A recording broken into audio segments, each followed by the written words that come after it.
नमस्कार, स्वागत है आपका डीडी न्यूज पर। मैं रेशमा आपके साथ। आइए नजर डाल लेते हैं इस वक्त की हेडलाइंस पर।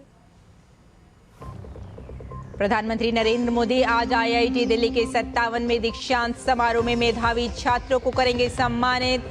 सुपर कंप्यूटिंग सुविधा परम प्रज्ञा का भी करेंगे उद्घाटन।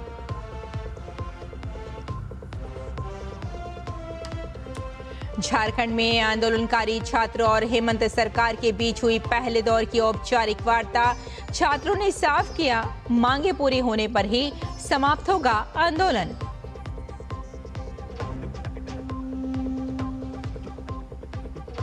केरलम विस्फोटक बरामदगी मामले में एनआईए ने 3 लोगों को गिरफ्तार किया। पूरे मामले में अब तक 11 लोगों की हो चुकी है गिरफ्तारी।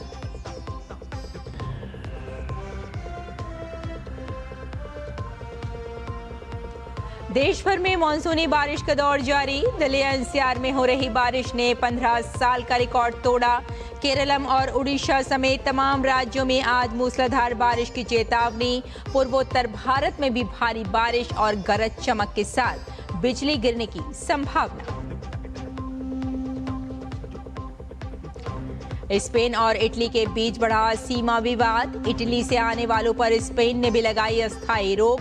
इटली पहले ही कर चुका है स्पेन के लिए अपनी सीमाएं बंद।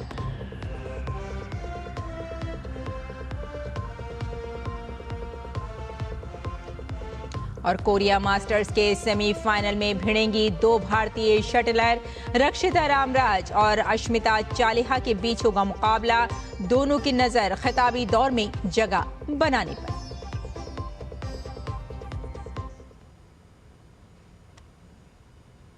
और आइए अब समाचारों पर डालते हैं विस्तार से नजर। प्रधानमंत्री नरेंद्र मोदी आज इंडियन इंस्टीट्यूट ऑफ टेक्नोलॉजी यानी आईआईटी दिल्ली के 57वें दीक्षांत समारोह में शामिल होंगे। इस दौरान डिग्री हासिल करने वाले 3000 से अधिक छात्रों को प्रधानमंत्री संबोधित भी करेंगे, जिनमें 587 पीएचडी स्कॉलर्स भी शामिल हैं। समारोह के दौरान पीएम मोदी छात्रों को डिग्री और मेडल प्रदान करेंगे। प्रधानमंत्री मेधावी छात्रों को संस्थान के सबसे प्रतिष्ठित सम्मान से नवाजेंगे, जिनमें presidents gold medal, directors gold medal, Shankar Dayal Sharma gold medal और परफेक्ट 10 गोल्ड मेडल शामिल हैं। इस अवसर पर पीएम मोदी आईआईटी दिल्ली के सोनीपत कैंपस में स्थापित एआई संचालित हाई परफॉर्मेंस सुपर कंप्यूटिंग सुविधा परम प्रज्ञा का भी उद्घाटन करेंगे। उम्मीद है कि यह अत्याधुनिक सुविधा AI, data science, advanced computing और इंटरडिसिप्लिनरी रिसर्च के क्षेत्रों में संस्थान की क्षमताओं को आगे बढ़ाएगी। In this convocation, 587 PhD, record PhD numbers. convocation में हमारी एक नई जो सुपर कंप्यूटर है परम प्रज्ञा, AI based super computer, 250 petaflops, one of the most powerful supercomputers in an academic environment, supported by the National Supercomputing Mission, is going to be launched by our Prime Minister. This supercomputer will be accessible for सभी researchers है जो country में। IIT Delhi की 60% we will be using, 40% it will be available to everyone. और रांची में भर्ती परीक्षाओं में अनियमितताओं को लेकर आंदोलन कर रहे छात्रों और राज्य सरकार के बीच बातचीत हुई है। स्टेट गेस्ट हाउस में हुई बैठक में कैबिनेट स्तर के प्रतिनिधिमंडल और छात्र प्रतिनिधियों ने अपनी अपनी बातें रखी। बैठक के बाद झारखंड की मंत्री दीपिका पांडे सिंह ने कहा कि छात्रों की प्रमुख चिंताओं को मुख्यमंत्री कार्यालय तक पहुंचा दिया गया है। उन्होंने बताया कि कुछ मुद्दों पर छात्रों से लिखित जानकारी मांगी गई है और सरकार समाधान निकालने की दिशा में काम कर रही है। उन्होंने भी सार्वजनिक की है और वही बात, उन्हीं बातों को बहुत अच्छे तरीके से एक्सप्लेन करते हुए उन्होंने रखा है। कुछ बातें आई जिस पर हम लोगों ने उन लोगों से लिखित मांगा है। हम लोगों ने उनकी बातों को सही तरीके से माननीय मुख्यमंत्री जी के भी सामने रखा है। जल्द समाधान होगा। छात्र नेता ने कहा कि सरकार ने सुधार की जरूरत को स्वीकार किया है और उन्हें भरोसा है कि उनकी मांगों पर आगे कार्यवाही होगी। हालांकि छात्रों ने कहा कि जब तक उनकी मांगों पर ठोस फैसला नहीं होता तब तक उनका विरोध प्रदर्शन जारी रहेगा। छात्र सीबीआई और ईडी से जांच कराने और जेपीएससी और जेएसएससी में संरचनात्मक सुधार की मांग कर रहे हैं। इतनी उचित मांगे थी, सभी मांगों को माननीय मंत्रियों के सामने एक एक करके हम लोग रखे और मांग का क्या आधार है वो भी हम लोग सभी छात्र प्रतिनिधियों ने, छात्रों ने पूरी विस्तार से हम लोग माननीय मंत्रियों को बताने का काम किया। बड़ा ध्यानपूर्वक उन्होंने सुना और उन्होंने कहा हमारी मांग बिल्कुल जायज है। आज माननीय मंत्रियों को सारी चीजें पता चल गई है, जेएसएससी सीजीएल भी पता चल गया और जेपीएससी भी पता चल गया है। उन्होंने आश्वासन दिया कि पूरी संवेदनशीलता के साथ माननीय मुख्यमंत्री के सामने आपकी बातों को, आपकी मांगों को रखी जाएगी और विश्वास दिलाया कि आपकी मांग जायज है। झारखंड परीक्षा में हुई गड़बड़ियों को लेकर बीजेपी सांसद निशिकांत दुबे ने कहा कि हम संसद में ये मुद्दा उठा रहे हैं। उन्होंने कहा कि वो मामले की सीबीआई जांच करवाने की कोशिश करेंगे। निशिकांत दुबे ने साथ ही कहा कि ये सुनिश्चित किया जाएगा कि भविष्य में कोई भी ऐसी हरकत करने की हिम्मत न करे। कहा कि 13 तारीख तक संसद है और हमारी जिम्मेदारी संसद में है और इन मुद्दों को हम लोग, संसद नहीं भी चल रहा है तो भी संसद परिसर में आदित्य साहू जी के नेतृत्व में हम सभी इस मुद्दे को उठा रहे हैं। 13 तारीख के बाद यदि इसका फैसला नहीं होगा तो झारखंड के बच्चों के भविष्य का सवाल है और हम प्रयास करेंगे कि इसकी सीबीआई इंक्वायरी हो। इसके लिए कोर्ट के माध्यम से हो या दबाव के माध्यम से हो या विद्यार्थियों के आंदोलन के कारण हो, किसी भी आधार पर इसकी प्रॉपर जांच कराएंगे और ऐसी सज़ा दिलवाएंगे कि भविष्य में कोई भी आदमी इस तरह की हिमाकत नहीं। और मिजोरम में छात्र संगठन मिजो जिरलाई पॉल यानी एमजेडपी ने मिजोरम लोक सेवा आयोग के खिलाफ आंदोलन तेज करने का ऐलान किया है। संगठन ने सोमवार को आइजोल स्थित आयोग के कार्यालय के बाहर धरना देने का ऐलान कर दिया है। एमजेडपी की मांग है कि आयोग में जरूरी सुधार किए जाएं और कर्मचारियों की संख्या बढ़ाई जाए। संगठन का कहना है कि इससे भर्ती प्रक्रिया ज्यादा बेहतर और पारदर्शी हो सकेगी। कुछ दिन पहले भी एमजेडपी ने आयोग के कार्यालय के बाहर प्रदर्शन किया था। संगठन के मुताबिक छात्रों के साथ बैठक में भर्ती प्रक्रिया को लेकर कई शिकायतें सामने आईं। एमजेडपी ने ओटीआर सिस्टम में दिक्कत और दस्तावेजों की वजह से आवेदन रद्द होने का मुद्दा उठाया है। संगठन का दावा है कि कुछ ऐसे उम्मीदवार भी अयोग्य घोषित हुए जिन्होंने लिखित परीक्षा पास की थी। और नेशनल इन्वेस्टिगेशन एजेंसी एनआईए ने शुक्रवार को केरलम के मलप्पुरम जिले में भारी मात्रा में गैर कानूनी विस्फोटक जब्त होने के मामले में 3 और आरोपियों को गिरफ्तार किया। इसके साथ ही इस मामले में गिरफ्तार लोगों की कुल संख्या 11 हो गई है। गिरफ्तार किए गए आरोपियों की पहचान मंतगोड बिरदार, मापागोड भीरमाया चौधरी और प्रकाश गौड़ा बिरदार के तौर पर हुई है। ये तीनों कर्नाटक के विजयपुरा जिले के रहने वाले हैं और इन्हें विजयपुरा से ही गिरफ्तार किया गया। ये मामला 7 फरवरी 2026 को केरलम पुलिस द्वारा 89,600 विस्फोटक स्टिक और 10,500 नॉनल NONEL शॉक ट्यूब जब्त करने से जुड़ा है। ये विस्फोटक लॉरी में लदे हुए मिले थे। मामले की तलाशी और आगे की जांच में मिले सबूतों से शुक्रवार को गिरफ्तार किए गए 3 आरोपियों की भूमिका का पता चला। एनआईए ने पाया कि आरोपी विस्फोटक के लाइसेंस प्राप्त डीलर और इस्तेमाल करने वाले होने के बावजूद कानूनी नियमों का उल्लंघन करके इस मामले में जब्त किए गए विस्फोटक बेच रहे थे। इन नई गिरफ्तारियों के साथ इस मामले में गिरफ्तार किए गए आरोपियों की कुल संख्या 11 हो गई है। इससे पहले 6 लोगों को गिरफ्तार किया गया था। राष्ट्रीय जांच एजेंसी यानी एनआईए ने भारत पाकिस्तान सीमा के जरिए आईईडी, विदेशी हथियार और हेरोइन की तस्करी कर देश में बड़े आतंकी हमलों को अंजाम देने की साजिश के मामले में 2 आरोपियों के खिलाफ मोहाली की विशेष अदालत में चार्जशीट दाखिल कर दी है। पंजाब और राजधानी दिल्ली में ट्रेन विस्फोट और कई सार्वजनिक स्थानों पर सिलसिलेवार हमलों की साजिश रचने वाले इस नेटवर्क के तार सीधे पाकिस्तान से जुड़े पाए गए हैं। गिरफ्तार आरोपी शुभम कुमार और फरार चल रहे जसवीर चौधरी के खिलाफ भारतीय न्याय संहिता, विस्फोटक अधिनियम, आर्म्स एक्ट, एनडीपीएस एक्ट और रेलवे एक्ट की गंभीर धाराओं के तहत आरोप पत्र दाखिल किया गया है। गृह और सहकारिता मंत्री अमित शाह आज मुंबई में राष्ट्रीय शहरी सहकारी वित्त एवं विकास निगम लिमिटेड NUCFDC के नए कार्यालय का उद्घाटन करेंगे। इस अवसर पर अमित शाह महाराष्ट्र के राज्य शहरी सहकारी बैंक महासंघों और जिला संघों के प्रतिनिधियों से भी बातचीत करेंगे। कार्यक्रम के दौरान NUCFDC और राष्ट्रीय फॉरेंसिक विज्ञान यूनिवर्सिटी के बीच एक समझौता ज्ञापन का आदान प्रदान किया जाएगा। इसके साथ ही गृह मंत्री अमित शाह महाराष्ट्र के मुख्यमंत्री देवेंद्र फडणवीस के साथ BSE अंतर्राष्ट्रीय सम्मेलन केंद्र में आयोजित कार्यक्रम में भी शामिल होंगे। वहां वे शहरी सहकारी बैंकों की साइबर सुरक्षा मजबूत करने के लिए सिक्योरिटी ऑपरेशन सेंटर यानी SOC का उद्घाटन भी करेंगे। भारतीय भुगतान परिषद PCI ने कहा कि UPI के माध्यम से किए जाने वाले डिजिटल भुगतान उपभोक्ताओं के लिए मुफ्त बना रहेगा। व्यापारियों से डिजिटल भुगतान स्वीकार करने के लिए भी कोई शुल्क नहीं लिया जाएगा।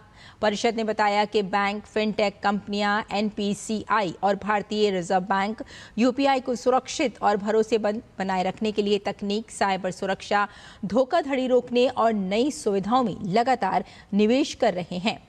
PCI ने स्पष्ट किया कि व्यापारियों और भुगतान सेवा प्रदाताओं के बीच होने वाले व्यावसायिक शुल्क का भुगतान उपभोक्ताओं को नहीं करना होगा। परिषद ने कहा कि UPI देश की महत्वपूर्ण डिजिटल व्यवस्था बन चुका है, जिसका इस्तेमाल करोड़ों लोग रोजाना करते हैं। बढ़ते लेन देन को देखते हुए सुरक्षा, तकनीक और ढांचे को मजबूत बनाए रखना जरूरी है ताकि भविष्य में भी UPI उपभोक्ताओं और कारोबारियों के लिए सुचारू रूप से काम करता रहे।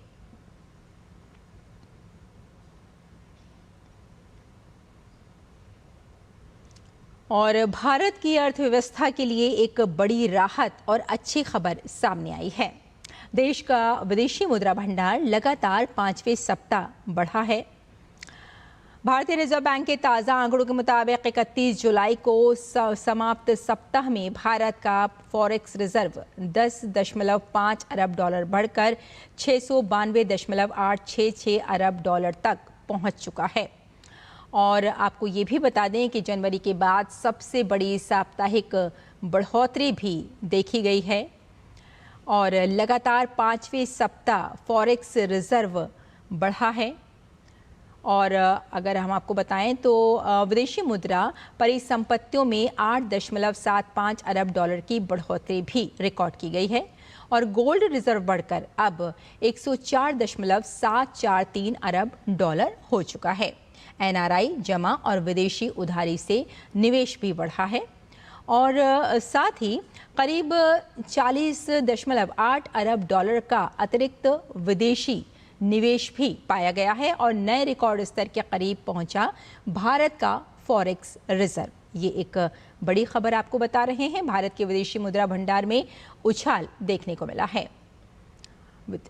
आइए आगे बढ़ते हैं और आपको बता दें कि E20 पर कई दावों और अफवाहों के बीच तेल कंपनियों ने बयान जारी किया है। जांच और टेस्टिंग के बाद तेल कंपनियों ने उन तमाम अफवाहों और दावों का पूरी तरह से खंडन कर दिया है जिसमें E20 पेट्रोल में नमी और घातक स्तर पर क्लोराइड होने का दावा किया जा रहा था। दावा किया जा रहा था कि E20 में 500 पार्ट्स पर मिलियन तक क्लोराइड पाया गया है, लेकिन जांच में क्लोराइड का स्तर मात्र 0 से 3 पार्ट्स पर मिलियन के बीच पाया गया है। रिफाइनरियों से लिए गए 100 से अधिक रैंडम पेट्रोल नमूनों में क्लोराइड का स्तर 1 पार्ट्स पर मिलियन का उससे भी कम दर्ज किया गया। देश भर की 80 डिस्टिलरियों से नमूने लिए गए हैं जहां फ्लोराइड का स्तर 3 पार्ट्स पर मिलियन से भी कम मिला। 1000 से ज़्यादा पेट्रोल नमूनों में से 160 टेस्ट रिपोर्टों में क्लोराइड 0 से लेकर 3 पार्ट्स पर मिलियन के बीच पाया गया। जिन 4 मामलों में पार्ट्स पर मिलियन का स्तर बढ़ा हुआ है, वहां सप्लाई तुरंत रोक दी गई और सुधारात्मक कदम उठाए गए हैं। देश भर के लगभग 90,000 पेट्रोल पंपों पर भूमिगत टैंकों की दिन में 8 से 12 बार जांच की जा रही है। अब तक किसी भी टैंक में पानी के मिलने का कोई मामला सामने नहीं आया है। तेल कंपनियों का कहना है कि सरकार द्वारा एथेनॉल ब्लेंडिंग के लिए कड़े नियम तय किए गए हैं, जिनका पालन रिफाइनरी से लेकर पेट्रोल पंप तक हर स्तर पर किया जा रहा है। आपको यहाँ ये भी बता दें कि पार्ट्स पर मिलियन का मतलब होता है 10 लाख हिस्सों में से केवल एक हिस्सा। जब किसी चीज़ में मिलावट या किसी तत्व की मौजूदगी बहुत ही मामूली होती है तो उसे दिखाने के लिए ppm का उपयोग किया जाता है। सरकारी तेल कंपनियों ने उपभोक्ताओं से पूरे भरोसे के साथ E20 पेट्रोल का उपयोग जारी रखने की अपील की है।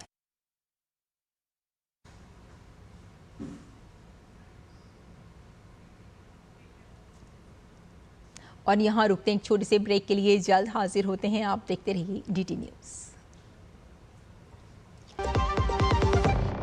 बच्चों को ये तो पता है कि जब तक पापा है तब तक सब सही है, पर उन्हें ये नहीं पता कि कल अगर पापा नहीं रहे तो क्या होगा, क्योंकि आपने तो टर्म इंश्योरेंस लिया ही नहीं।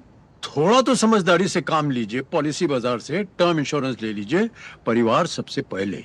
पॉलिसी बाजार पे 1 करोड़ का टर्म इंश्योरेंस सिर्फ 410 रुपए हर महीने से शुरू होता है। पढ़ता है, खेलता है, झूलता उछलता है, दौड़ता कभी कभी दौड़ कराता है, आगे आगे बढ़ता है इंडिया, अमूल दूध पीता है इंडिया।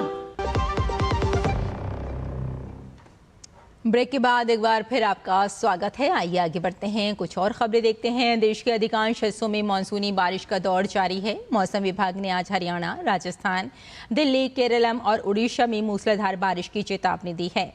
वहीं असम और मेघालय में तेज बारिश का रुख है। दिल्ली में बारिश का दौर 10 अगस्त तक जारी रहने की संभावना है। और असम के शिवसागर जिले का नेपाली खुटी हाल में आई बाढ़ से सबसे ज्यादा प्रभावित इलाकों में शामिल रहा। 19 जुलाई को लगातार हुई मूसलाधार बारिश के बाद डिखो नदी का जलस्तर तेजी से बढ़ने लगा। देखते ही देखते नदी उफान पर आ गई और उसका पानी गांव के बड़े हिस्से में फैल गया। कई घर, सड़कें और खेत जलमग्न हो गए, जबकि लोगों को सुरक्षित स्थानों की ओर जाना पड़ा। हमारी संवाददाता सुबीना राय ग्राउंड जीरो पर पहुंची और उन्होंने हालात के साथ साथ इस आपदा की संभावित वजहों का समझने की कोशिश की। असम के शिवसागर जिले का नेपाली खुटी इस साल की 19 जुलाई को लगातार हो रही मूसलाधार बारिश के कारण जलस्तर में अचानक तेज वृद्धि हुई और कुछ ही घंटों में गांव के बड़े हिस्से में बाढ़ का पानी भर गया। पानी इतनी तेजी से बढ़ा कि कई परिवारों को संभलने का मौका तक नहीं मिला और उन्हें सुरक्षित स्थानों की ओर जाना पड़ा। ये जो एरिया है, यहाँ पे हम लोग का मतलब माजुली जैसा था। जो माजुली कहते हैं ना आदमी, वो माजुली जैसा छपड़ी था एक। आपका गांव ये नेपाली खुटी? हाँ जी, ये सब नेपाली खुटी है। ये नदी किनारे का आदमी लोग। वो आइलैंड था, इधर से रिवर था, रिवर इधर घुस गया। ओके, अच्छा। हाँ, तो कितना आदमी का जान माल नुकसान हो गया। ये आप लोग देख रहे हैं, ये तो मतलब ऊंचा ऊंचा पहाड़ बना दिया वो लोग, तो उस कारण उस साइड में पानी जाने नहीं मिला। तो सब मतलब ये नेपाली खुटी को खत्म कर दिया। स्थिति उस वक्त और गंभीर हो गई जब असम, नागालैंड और डीखो नदी के ऊपरी जलग्रहण क्षेत्रों में हुई भारी बारिश के बाद नदी का जलस्तर तेजी से बढ़ने लगा।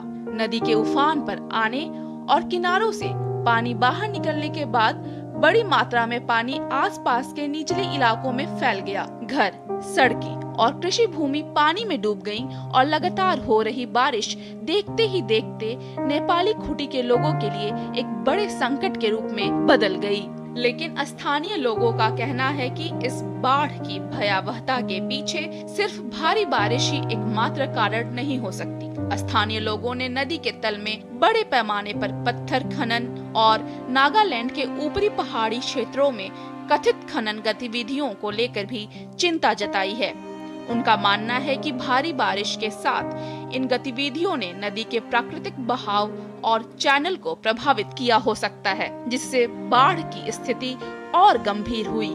हालांकि इन दावों की वैज्ञानिक जांच और संबंधित अधिकारियों द्वारा सत्यापन किया जाना जरूरी है। नेपाली खूंटी की यह तबाही एक बार फिर असम की नदी प्रणालियों के किनारे बसे समुदायों की संवेदनशीलता को सामने लाती है। नेपाली खूंटी के सामने अब सबसे बड़ी चुनौती है बाढ़ से प्रभावित घरों और बुनियादी ढांचों को दोबारा खड़ा करना और लोगों की आजीविका को पटरी पर लाना। लेकिन बड़ा सवाल यह है कि क्या बेहतर नदी प्रबंधन, ऊपरी जल ग्रहण क्षेत्रों की निगरानी और नदी के प्राकृतिक बहाव को प्रभावित करने वाली गतिविधियों के वैज्ञानिक आकलन के जरिए ऐसी आपदाओं के प्रभाव को कम किया जा सकता है। यहाँ पे न जाने कितने हजारों आशियाना बिखर गए सिर्फ कुछ घंटों में। डीडी के डिब्रूगढ़ टीम के साथ सुबीना रॉय, टीटी न्यूज। और यूरोप में प्रवासन को लेकर तनाव बढ़ता जा रहा है। स्यूटा में मोरक्को से बड़ी संख्या में प्रवासियों के प्रवेश के बाद इटली ने स्पेन से आने वाले कुछ यात्रियों पर अस्थायी बॉर्डर चेक लागू किए थे। अब इसके जवाब में स्पेन ने भी इटली से आने वाले यात्रियों के लिए अस्थायी सीमा जांच शुरू करने का ऐलान किया है। ये व्यवस्था शनिवार आधी रात से लागू होगी और 7 सितंबर तक जारी रहेगी। इससे पहले स्पेन ने इटली के फैसले को यूरोपीय एकता के खिलाफ बताते हुए इसे वापस लेने की मांग की थी। दरअसल ये विवाद 30 से 31 जुलाई को स्यूटा में हुए उस घटना के बाद शुरू हुआ। स्यूटा संकट ने एक बार फिर यूरोप में अवैध प्रवासन, सीमा सुरक्षा और मानवीय चिंताओं को लेकर बहस तेज कर दी है।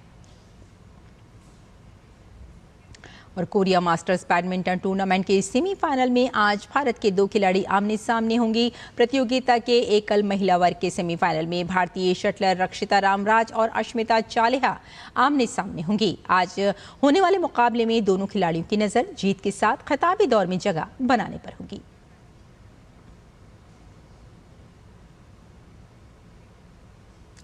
गुलामी के दिनों में देश के कोने कोने में राष्ट्रीय गौरव, देशभक्ति और एकता की भावना को जगाने वाला वंदे मातरम केवल एक गीत की रचना नहीं, बल्कि भारत के स्वतंत्रता संग्राम की भावना, मातृभूमि के प्रति प्रेम और राष्ट्रीय एकता का एक जीवंत प्रतीक है। महान राष्ट्रभक्त बंकिम चंद्र चटर्जी द्वारा लिखित ये गीत ब्रिटिश शासन के खिलाफ प्रतिरोध का एक शक्तिशाली माध्यम बना, जिससे आम जनता ने स्वतंत्रता की लड़ाई में प्रेरणा पाई। आपको छोड़े जाते हैं इस रिपोर्ट के साथ। फिलहाल हमें यहीं अनुमति दीजिए। नमस्कार।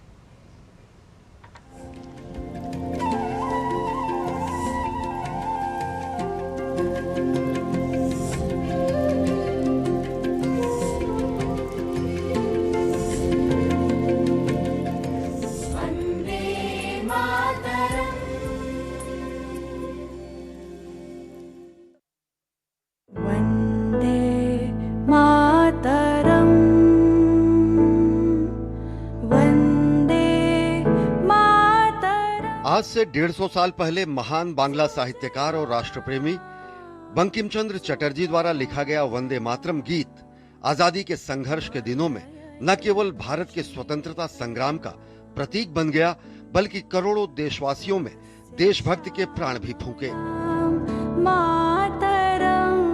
वंदे मातरम की रचना ब्रिटिश सत्ता के विरोध और देश प्रेम की भावना से ओतप्रोत एक ऐसी कहानी है जिसने स्वतंत्रता संघर्ष को नए आयाम दिए।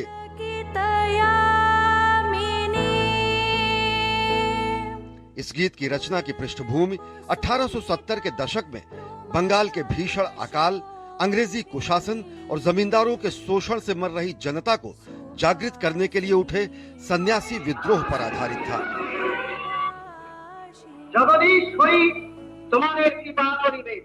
वंदे मातरम प्रसिद्ध उपन्यास आनंद मठ का एक भाग है। दरअसल गुलामी के दिनों में ब्रिटिश सरकार ने एक तुगलकी फरमान जारी करते हुए कहा कि भारत में गॉड सेव द क्वीन नामक विदेशी गीत गाया जाएगा। राष्ट्रवादियों ने ब्रिटिश सरकार द्वारा थोपे जाने वाले इस औपनिवेशिक गीत को अपनाने से साफ इनकार कर दिया। गुलामी के प्रतीक ब्रिटिश सरकार के इस फैसले के विरोध में बंकिम चंद्र चटर्जी ने 7 नवंबर 1875 को अक्षय नवमी के दिन देशभक्ति गीत वंदे मातरम की रचना की। वंदे मातरम दरअसल उस समय भारत में बड़े पैमाने पर सामाजिक, सांस्कृतिक और राजनीतिक परिवर्तन हो रहा था और राष्ट्रीय पहचान और विदेशी शासन के प्रति प्रतिरोध की भावना काफी प्रबल हो रही थी।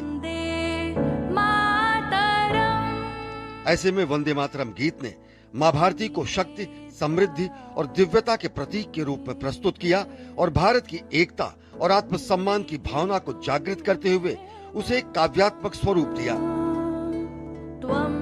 जल्द ही ये गीत राष्ट्र के प्रति भक्ति, समर्पण और अमरता का प्रतीक बन गया और आज भी यह गीत भारत की भाषाई और सांस्कृतिक विविधता में एकता का प्रतीक है। वंदे मातरम गीत आजादी के हर सिपाही का स्वर बन गया। क्या क्रांतिकारी और क्या अहिंसा के पुजारी सभी इसका उद्घोष करते थे और समय के साथ संस्कृत के दो शब्द वंदे और मातरम ने पूरे भारत और भारतीय भाषाओं को एकता के सूत्र में बांध दिया। स्वतंत्रता संग्राम के दिनों में विष्णु दिगंबर पुलस्कर वंदे मातरम को हर कांग्रेस अधिवेशन में गाते थे।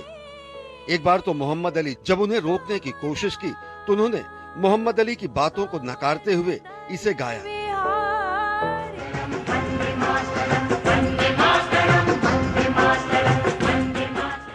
और जब देश आजाद हुआ तो 15 अगस्त 1947 को ओंकारनाथ ठाकुर ने वंदे मातरम गीत गाकर आजादी का स्वागत किया।